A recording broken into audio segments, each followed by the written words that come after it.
ಈ ದಿನ ಮಹಾಶಿವರಾತ್ರಿ ಹಬ್ಬದ ದಿನ ಮತ್ತು ಈ ಮಹಾಶಿವರಾತ್ರಿ ಒಳ ಒಂದು ಉತ್ಕೃಷ್ಟವಾದಂಥ ಒಂದು ಹಬ್ಬ.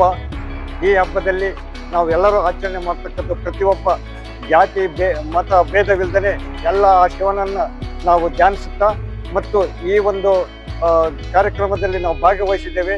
ಶ್ರೀ ಪ್ರಸನ್ನ ಪಂಪ ವಿರೂಪಾಕ್ಷೇಶ್ವರ ಒಂದು ಸನ್ನಿಧಿ. ಈ ಸನ್ನಿಧಿಯಲ್ಲಿ ಆತನ ದರ್ಶನ ತಗೊಂಡ್ರೆ ಎಲ್ಲರಿಗೂ ಒಳ್ಳೆಯದಾಗುತ್ತೆ.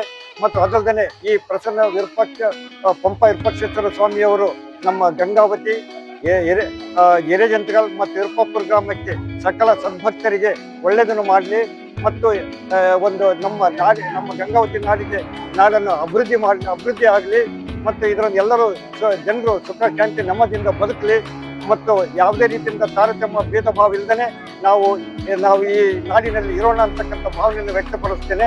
ಇದನ್ನು ನಾವು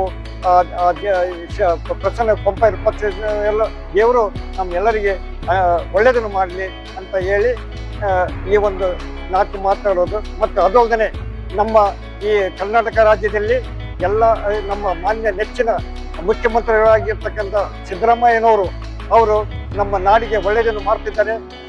ಬಡಬಗ್ಗರಿಗೆ ಜನರಿಗೆ ಎಲ್ಲರಿಗೂ ಒಂದು 5 ಗ್ಯಾರಂಟಿಗಳ ಮೂಲಕ ಎಲ್ಲರಿಗೂ ಒಳ್ಳೆಯದನ್ನು ಮಾಡ್ತಾ ಇದ್ದಾರೆ.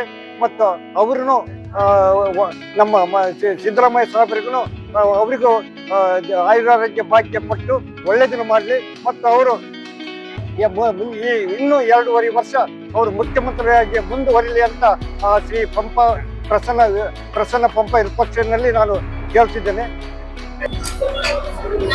ಹರೇ ಶ್ರೀ ಪಂಪ ವಿರೂಪಾಕ್ಷ. ನಮ್ಮ ಗಂಗಾವತಿಯ ಪುರಾತನವಾದ ಚಾರಿತ್ರಿಕ ಹಿನ್ನೆಲೆ ಇರುವ ಈ ಪಂಪಾಪತಿ ದೇವಸ್ಥಾನಕ್ಕೆ ನಾನು ಬಾಲ್ಯದಿಂದಲೂ ಬರ್ತಾ ಇದ್ದೇನೆ.